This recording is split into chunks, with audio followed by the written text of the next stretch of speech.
सोलापूर महानगरपालिका निवडणुकीच्या पार्श्वभूमीवर प्रभाग क्रमांक 7 मध्ये राष्ट्रवादी काँग्रेस पक्ष शरदचंद्र पवारचे अधिकृत उमेदवार सुमित गणपत भोसले यांनी शांत, नियोजनबद्ध आणि परिणामकारक असा प्रचार पॅटर्न अवलंबला असून त्याचा प्रभाव थेट मतदारांपर्यंत पोहोचताना दिसत आहे.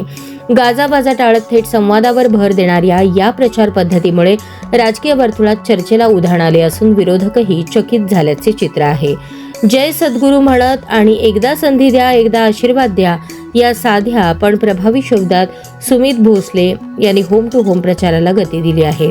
प्रभाग 7 मधील 40 प्लॉट, हिंदू रक्षक मंडळ, चिंचनगर तसेच निराळे वस्ती भागांमध्ये त्यांनी नागरिकांच्या घराघरात जाऊन थेट संवाद साधला.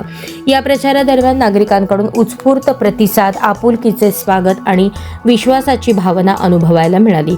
अनेक नागरिकांनी प्रभागातील पाणीपुरवठा, रस्ते, स्वच्छता तसेच नागरी सुविधा यांसारख्या मूलभूत प्रश्नांवर चर्चा करत सुमित भोसले यांच्याकडून ठोस आणि नियोजनबद्ध विकासाची अपेक्षा व्यक्त केली.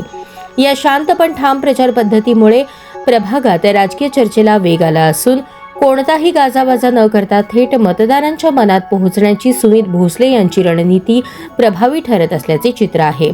काम बोला नाव नको या भूमिकेतून सुरू असलेला हा प्रचार सध्या प्रभाग 7 मध्ये चर्चेचा विषय ठरला आहे. जनतेचा विश्वास हीच खरी ताकद असून प्रभाग 7चा सर्वांगीण विकास साधण्यासाठी आणि सर्वसामान्यांचे प्रश्न महापालिकेत प्रभावीपणे मांडण्यासाठी आपण कटिबद्ध असल्याचे सुमित भोसले यांनी सांगितले. प्रभाग 7 मधून महाविकास आघाडीने सुमित गणपत भोसले, मनीषा केशव माने आणि शीतल किशोर गादेकर यांना उमेदवारी दिली आहे. तुतारी वाजवणारा माणूस या निवडणूक चिन्हासमोरील बटन दाबून महाविकास आघाडीच्या सर्व उमेदवारांना विजयी करण्याचे आवाहन सुमित भोसले यांनी मतदार बंधू भगिनींना केले.